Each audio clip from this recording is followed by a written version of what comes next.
Hello everyone, कैसे हैं आप सभी। आप सभी का बहुत बहुत स्वागत है यूट्यूब का। ये हमारा क्लास 25 है। इसमें हम लोग जो है पंचायती राज की जानकारी के अंतर्गत जो है पंचायतों में आरक्षण का प्रावधान, पंचायत की कार्यकाल और पंचायतों की शक्तियां और उसके उत्तरदायित्व से रिलेटेड 20 महत्वपूर्ण प्रश्नों को देखने वाले हैं। तो वीडियो को लास्ट तक जरूर देखिएगा और यदि वीडियो अच्छा लगता है तो प्लीज़ वीडियो को लाइक, अपने दोस्तों के साथ शेयर और जो नए लोग हैं सब्सक्राइब ज़रूर किया करें। एडीओ एग्ज़ाम की तैयारी के लिए आपको कहीं और जाने की ज़रूरत नहीं है। सिलेबस अकॉर्डिंग आपको वीडियो रोज़ मिलेंगे और एग्ज़ाम से पहले पूरा सिलेबस कंप्लीट करवाएंगे। ठीक है, तो जो नए लोग हैं सब्सक्राइब प्लीज़। ठीक है, चलिए देखते हैं प्रश्न।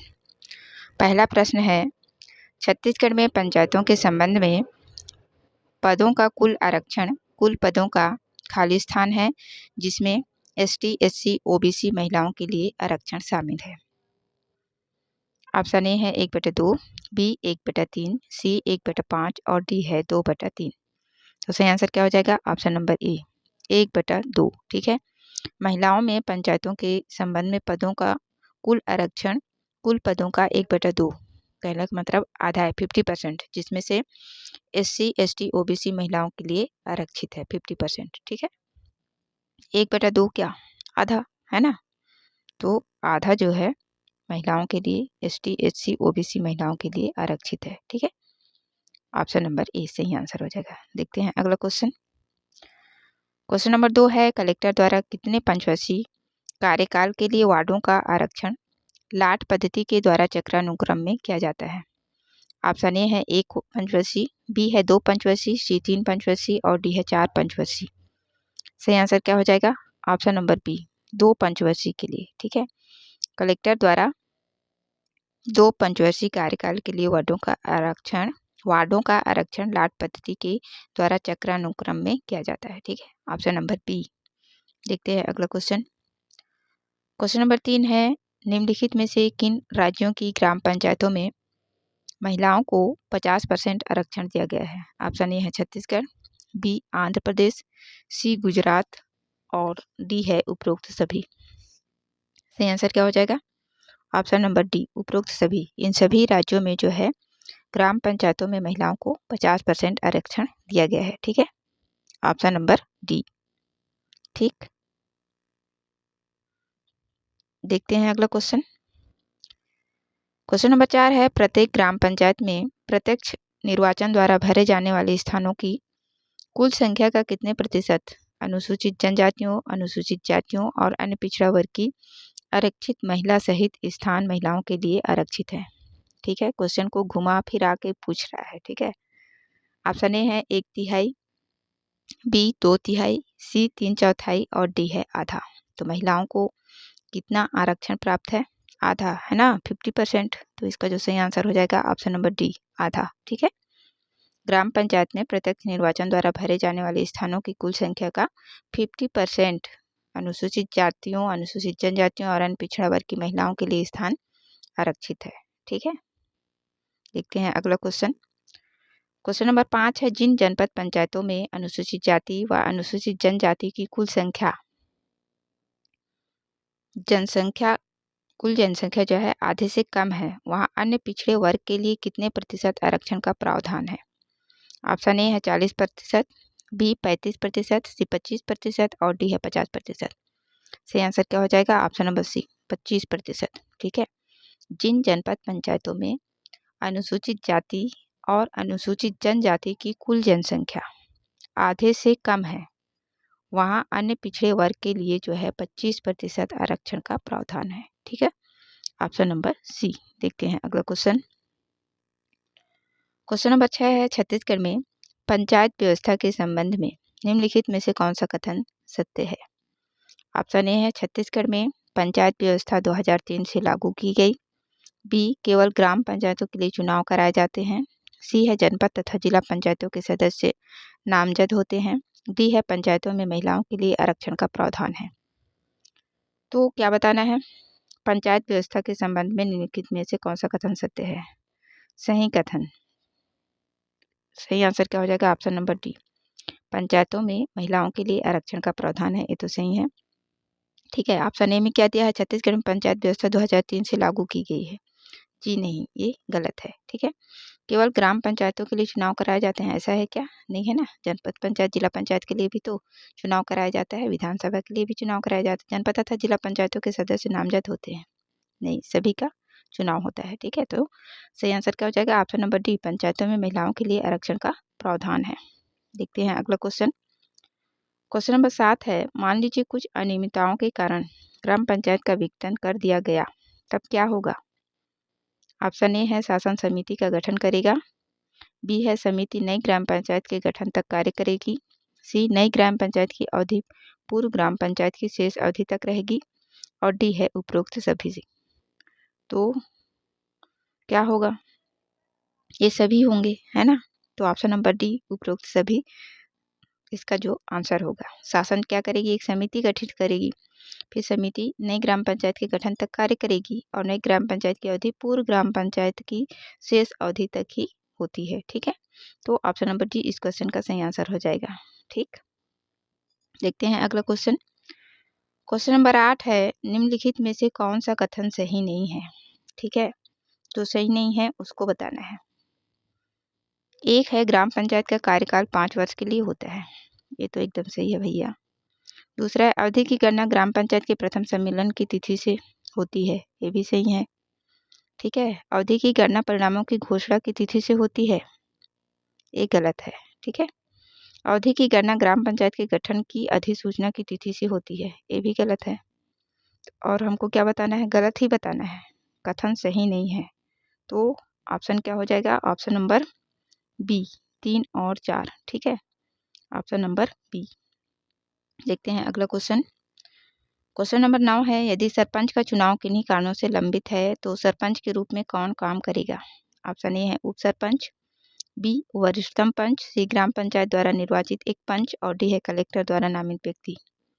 तो सही आंसर क्या हो जाएगा? यदि सरपंच का चुनाव किन्हीं कारणों से लंबित है तो सरपंच के रूप में कौन काम करेगा? ग्राम पंचायत द्वारा निर्वाचित एक पंच। ठीक है, ऑप्शन नंबर सी इस क्वेश्चन का सही आंसर हो जाएगा। ठीक, देखते हैं अगला क्वेश्चन। क्वेश्चन नंबर 10 है, इसको खूब अच्छे से पढ़ेंगे उसके बाद उत्तर देंगे। ठीक है, एक ग्राम पंचायत है जहां जो है चुनाव 10 जनवरी 2016 को हुआ। इसका प्रथम सम्मेलन 24 जनवरी 2016 को आहूत किया गया। इसके बाद कुछ अनियमितताओं के कारण ग्राम पंचायत 10 अक्टूबर 2018 को विघटित कर दिया गया। नई ग्राम पंचायत के लिए चुनाव 12 दिसंबर 2018 को हुआ। नई ग्राम पंचायत का प्रथम सम्मेलन 27 दिसंबर 2018 को आयोजित किया गया। इस नवगठित ग्राम पंचायत की अवधि क्या होगी? ऑप्शन ए है 10 जनवरी 2021, बी 24 जनवरी 2021, सी 12 दिसंबर 2023, और डी है 27 दिसंबर 2023। तो सबसे पहले आपको तो ये पता होना चाहिए कि जो पंचायत की अवधि की गणना की जाती है, इसका प्रथम सम्मेलन से किया जाता है ना। उसके बाद अगर बीच में किसी तरह के अनियमितता के कारण सरपंच को पदच्युत कर दिया जाता है, फिर भी जो है उसकी गणना पहले वाले चुनाव का जो प्रथम सम्मेलन था उसी से ही गणना किया जाता है। तो सही आंसर क्या हो जाएगा? ऑप्शन नंबर बी, 24 जनवरी 2021 को। ठीक है, नवगठित ग्राम पंचायत की अवधि क्या होगी? 24 जनवरी 2021। ठीक है, क्योंकि प्रथम सम्मेलन कब हुआ था?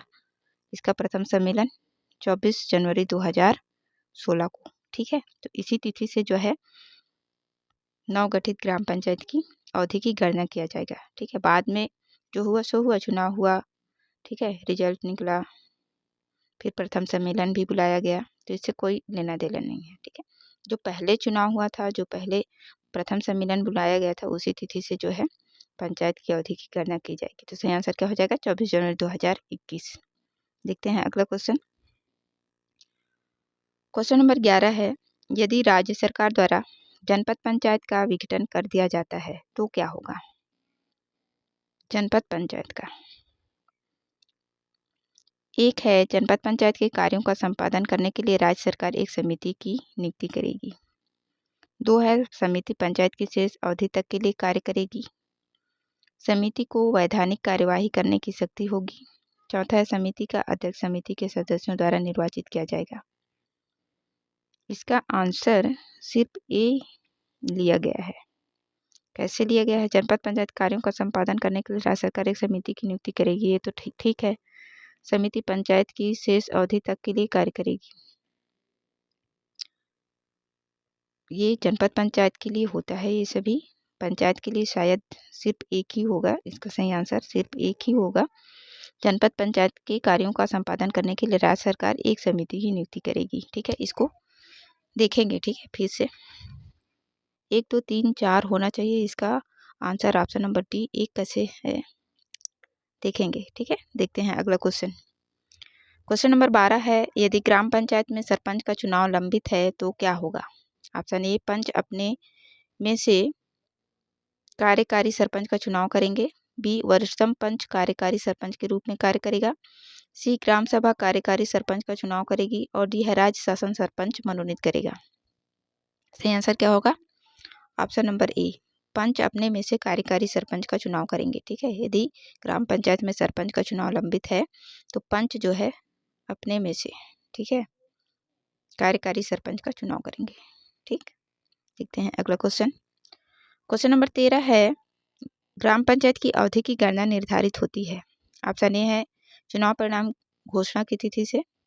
बी है, चुनाव परिणाम की अधिसूचना की तिथि से। सी, ग्राम पंचायत के प्रथम सम्मेलन की तिथि से। और डी है, सरपंच और पंचों की शपथ ग्रहण की तिथि से। सही आंसर क्या हो जाएगा? ग्राम पंचायत के प्रथम सम्मेलन की तिथि से जो है पंचायत अवधि की गणना की जाती है। ठीक है, ऑप्शन नंबर सी। देखते हैं अगला क्वेश्चन। क्वेश्चन नंबर 14 है, यदि कोई जनपद सदस्य उस जनपद को छोड़कर दूसरे जनपद में रहना शुरू कर दे तो क्या होगा? वह सदस्य नहीं रहेगा। बी है, वह सदस्य बना रहेगा। सी, वह अपना कार्यकाल पूरा करेगा। और डी है, जनपद पंचायत इस विषय पर निर्णय लेगी। जनपद पंचायत क्या निर्णय लेगी? वह सदस्य नहीं रहेगा, है ना। ऑप्शन नंबर ए इस क्वेश्चन का सही आंसर हो जाएगा। वह जो सदस्य नहीं रहेगा, ठीक है, उस जनपद को छोड़कर दूसरे जनपद में रहना शुरू कर देगा तो कहाँ से वह उस जनपद सदस्य का सदस्य रहेगा, है ना। ऑप्शन नंबर ए हो जाएगा। देखते हैं अगला क्वेश्चन। क्वेश्चन नंबर 15 है, सरपंच बनने के लिए निम्नलिखित योग्यताओं में से कौन सा गलत है? जो गलत है, ठीक है, उसको बताना है। सरपंच के लिए योग्यता, ए है, आवेदक पंच होने की पात्रता हो। आवेदक जो संसद या विधानसभा का सदस्य ना हो। सी है, आवेदक किसी कोऑपरेटिव समिति के अध्यक्ष या उपाध्यक्ष ना हो। डी, ऐसे आवेदक की पंचायत में भू संपत्ति अवश्य हो। यही तो गलत है, ऑप्शन नंबर डी, है ना। गलत बताना है, योग्यताओं में से कौन सा गलत है। तो जिसके पास जमीन नहीं है वो भी क्या कर सकता है? सरपंच बनने के लिए योग्यता रखता है ना। तो सही आंसर क्या हो जाएगा? ऑप्शन नंबर डी, ऐसे आवेदक की पंचायत भू संपत्ति आवश्यक हो, जरूरी नहीं है। ठीक, देखते हैं अगला क्वेश्चन। क्वेश्चन नंबर 16 है, ग्राम पंचायत सदस्य की अयोग्यता के संबंध में निम्नलिखित में से कौन सा कथन सही है? ऑप्शन ए है, यदि संबंधित पंचायत सदस्य पंचायत के अधीन लाभ का पद धारण करता है या सरकारी सेवा में या उसे भ्रष्टाचार के लिए सरकारी सेवा से बर्खास्त कर दिया गया है। बी, यदि संबंधित पंचायत सदस्य के आवास में एक फ्लैश शौचालय नहीं है। सी, यदि संबंधित पंचायत सदस्य ने पंचायत का या सरकारी भूमि पर अतिक्रमण किया है। डी, उपरोक्त सभी। सही बताना है ना, अयोग्यता के संबंध में, जिससे जो है पंचायत सदस्य अयोग्य हो जाए। ठीक है, तो उपरोक्त सभी, ये सभी सही है। ठीक है, यदि संबंधित पंचायत सदस्य पंचायत के अधीन लाभ का पद धारण करता है या फिर सरकारी सेवा में है या फिर उसे भ्रष्टाचार के लिए सरकारी सेवा से पद मुक्त कर दिया गया है, तो क्या होगा? वो अयोग्य घोषित होगा। ठीक है, यदि संबंधित पंचायत सदस्य के आवास में एक फ्लैश शौचालय नहीं है तो भी वो अयोग्य होगा। ठीक है, यदि संबंधित पंचायत सदस्य ने पंचायत या सरकारी भूमि पर अतिक्रमण कर लिया है तो भी वो अयोग्य होगा। ठीक है, पंचायत सदस्य के लिए। तो ऑप्शन नंबर डी इस क्वेश्चन का सही आंसर हो जाएगा। देखते हैं अगला क्वेश्चन। क्वेश्चन नंबर 17 है, निम्नलिखित में से कौन सी शक्ति ग्राम पंचायत को नहीं दी गई है? एक है स्वच्छता और सफाई। 2 है ग्रामीण सड़कों, पुलों और नालियों का निर्माण। 3 है सामाजिक वानिकी। 4था प्रौढ़ शिक्षा। 5वां जन्म मृत्यु और विवाहों के अभिलेखों का रख रखाव। और 6वां है निराश्रितों की सहायता। ग्राम पंचायत की शक्तियाँ तो क्या हो जाएगा? स्वच्छता और सफाई, ये तो है। सड़कों, ग्रामीण सड़कों, पुलों और नालियों का निर्माण, उसके अनुरक्षण, ये भी है। सामाजिक वानिकी ये नहीं है। ठीक है, प्रौढ़ शिक्षा ये भी नहीं है। जन्म मृत्यु और विवाहों के अभिलेखों का रख रखाव ये है। ठीक है, रियासतों की सहायता करना, ये भी है। ठीक है, तो जो कौन सी शक्ति ग्राम पंचायत को नहीं दी गई है, नहीं दी गई है, तो कौन सा आंसर हो जाएगा? ऑप्शन नंबर सी, 3 और 4। ठीक है, सामाजिक वानिकी और प्रौढ़ शिक्षा। ठीक, देखते हैं अगला क्वेश्चन। क्वेश्चन नंबर 18 है, जनपद पंचायत के कार्यों के संदर्भ में कौन सा सही नहीं है? ऑप्शन ए है एकीकृत ग्रामीण विकास, बी सार्वजनिक बाजारों और सार्वजनिक मेलों का प्रबंध, सी आर्थिक विकास और सामाजिक न्याय के लिए वार्षिक योजना तैयार करना, डी है प्राकृतिक आपदाओं से आर्थिक सहायता की राशि व्यवस्था। सही आंसर क्या हो जाएगा? सही नहीं है। जनपद पंचायत के कार्यों के संदर्भ में जो सही नहीं है, एकीकृत ग्रामीण विकास ये तो है, सार्वजनिक बाजारों और सार्वजनिक मेलों का प्रबंधन करना ये भी है, आर्थिक विकास और सामाजिक न्याय के लिए वार्षिक योजना तैयार करना ये नहीं है रे बाबा। ठीक है, प्राकृतिक आपदाओं से आर्थिक सहायता की व्यवस्था ये है। ठीक है, तो सही आंसर क्या हो जाएगा? Option number C. ठीक है, जो सही आंसर होगा, सही नहीं है ये। ठीक है, सी। देखते हैं अगला क्वेश्चन। क्वेश्चन नंबर 19 है, जनपद पंचायत विभिन्न योजनाओं एवं रिपोर्ट तैयार करने के लिए उत्तरदायी होती है, निम्नांकित में से कौन सा जनपद पंचायत संपादित नहीं करती है? एक क्वेश्चन थोड़ा गड़बड़ है, इसको बाद में देखेंगे। ठीक है, देखते हैं 20 नंबर का क्वेश्चन। कौन सा कृत्य ग्राम पंचायत के कृत्यों में शामिल नहीं है? ऑप्शन ए है स्वच्छता एवं सफाई, ग्रामीण सड़कों एवं पुलों का निर्माण, ये रिपीट हो गया है क्वेश्चन, ये तो है, ये भी है। कानून व्यवस्था नहीं है। ठीक है, जन्म मृत्यु एवं विवाहों के पंजीयन संबंधी अभिलेखों का संधारण, ये भी है। तो कृत्यों में शामिल नहीं है, ग्राम पंचायत के कार्यों में जो शामिल नहीं है कानून व्यवस्था, ऑप्शन नंबर सी हमारा सही आंसर हो जाएगा। ठीक है, तो ये थे कुछ इंपॉर्टेंट एमसीक्यूज पंचायती राज की जानकारी से। ठीक है, आशा करती हूँ आप लोगों को वीडियो अच्छा लगा होगा। वीडियो देखने के लिए आप सभी का बहुत बहुत धन्यवाद।